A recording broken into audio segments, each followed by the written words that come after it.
या रील स्टारने थेट खासदारकी लढवण्याची तयारी दाखवली आहे। सोशल मीडियातून व्हायरल झालेला माणूस पुढारीही बनू शकतो, हा विश्वास धनंजय दादाला आहे।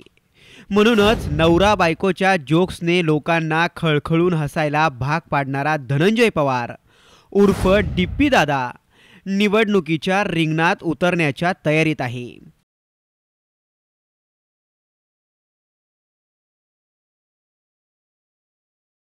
याच्यासाठी त्याने थेट शरद पवारांचीही भेट घेतली आहे। चांगलीच गोष्ट आहे म्हणा। जर पुढारी राजकारणात कॉमेडी करत असतील तर कॉमेडी करणाऱ्या रील स्टारने राजकारणात का येऊ नये? शेवटी लोकशाहीच आहे बाबा।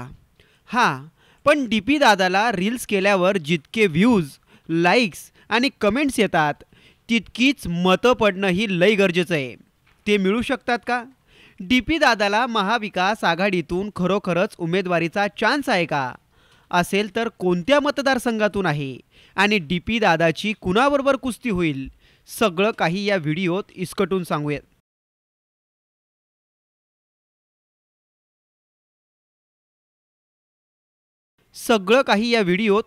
पाहूयात।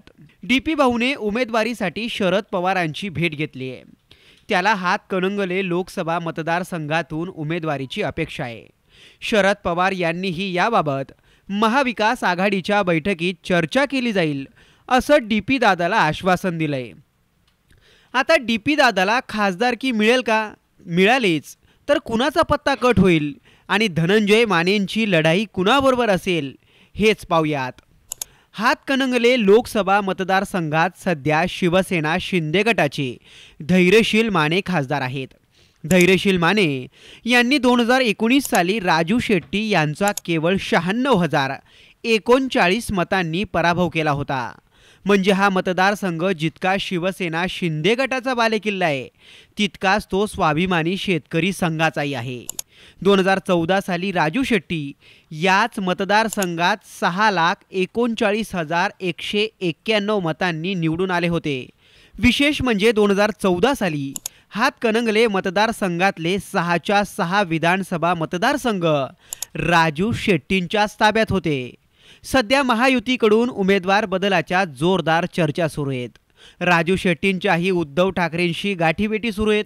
अशातच महाविकास आघाडी धनंजय पवारांना उमेदवारी देईल याची शक्यता फार कमी वाटते।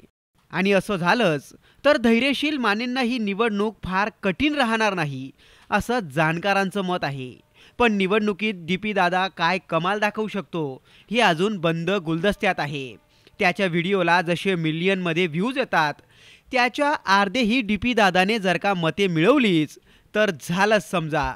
म्हणून राजकारण्यांनाही डीपी दादाला अंडर एस्टिमेट करून चालणार नाहीये। पण खासदारकीचं स्वप्न पाहणारा आणि सोशल मीडियातून राजकारणात येणाऱ्या डीपी दादाचं अनेकांना कौतुक आहे। व्हिडिओत कधी बायकोचा मार खाणारा, तर कधी आईचा ओरडा खाणारा, तर कधी बापाचा धाक बाळगणारा धनंजय पवार नेमका आहे तरी कोण? तो करतो तरी काय? आणि तो इतका व्हायरल झाला तरी कसा? ते सुद्धा पाहूयात। कोण आहे धनंजय पवार? धनंजय पवार हा मूळचा कोल्हापूर जिल्ह्यातील इचलकरंजीचा आहे। धनंजय आपल्या वडिलांचा फर्निचरचा व्यवसाय आजही सांभाळतो। आज धनंजयचे इंस्टाग्रामवर 1 मिलियनपेक्षा जास्त फॉलोअर्स आहेत। सोशल ब्लेड या वेबसाईटच्या हवाल्यानुसार डीपी दादा महिन्याला अंदाजे 4 ते 8 लाखांपर्यंत कमाई करतो। टिकटॉक बॅन व्हायच्या आधी तिथंही डीपी दादाची हवा होती। टिकटॉकला डीपी दादाचे तब्बल 3 लाखांपेक्षा जास्त फॉलोअर्स होते। डीपी दादाने एकदा सहज आपल्या आई आणि बायकोबरोबर गणपती आणतानाचा एक व्हिडिओ टिकटॉकवर शेअर केला। हा व्हिडिओ सोशल मीडियावर तुफान व्हायरल झाला। बस इथूनच त्याला फॅमिली कंटेंट करायची भन्नाट कल्पना सुचली आणि तेव्हापासून कधी किचनमधल्या लुडबुडी, कधी बायकोची कटकट, तर कधी स्वतःच्या वडिलांची केलेली निरागस चेष्टा असे व्हिडिओ धनंजय करू लागला, ज्यांना तुफान प्रतिसाद मिळाला। या सगळ्यात धनंजयला आपली आई अश्विनी पवार आणि पत्नी कल्याणी पवारचीही साथ मिळाली। अधूनमधून धनंजयचे वडीलही त्याच्या रील्समध्ये झळकतातच। थोडक्यात काय तर प्युअर फॅमिली कंटेंट करून धनंजय आज प्रसिद्धीच्या शिखरावर आहे। इतका की त्याने थेट खासदारकी लढवण्याची तयारी दाखवली आहे। आता शरद पवार DP दादाच्या प्रस्तावाला किती गांभीर्याने घेतात? ते खरंच महाविकास आघाडी समोर प्रस्ताव ठेवतात का? आणि ठेवलाच तर इतर पक्ष या उमेदवारीबाबत काय भूमिका घेतात? यावरच DP दादाच्या खासदारकीचा पुढचा प्रवास ठरेल. तोवर तुम्हाला याबाबत काय वाटतं? खरंच DP दादाला खासदारकीचं तिकीट मिळेल का? आणि मिळालंच तर तो खासदार म्हणून निवडून येईल का?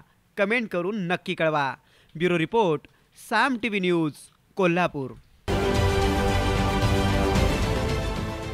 देश विदेशातील प्रत्येक घडामोडींचे लाईव्ह अपडेट मिळवण्यासाठी आता साम टीव्हीच्या सर्व सोशल मीडिया प्लॅटफॉर्मला लाईक, फॉलो आणि सबस्क्राईब करा.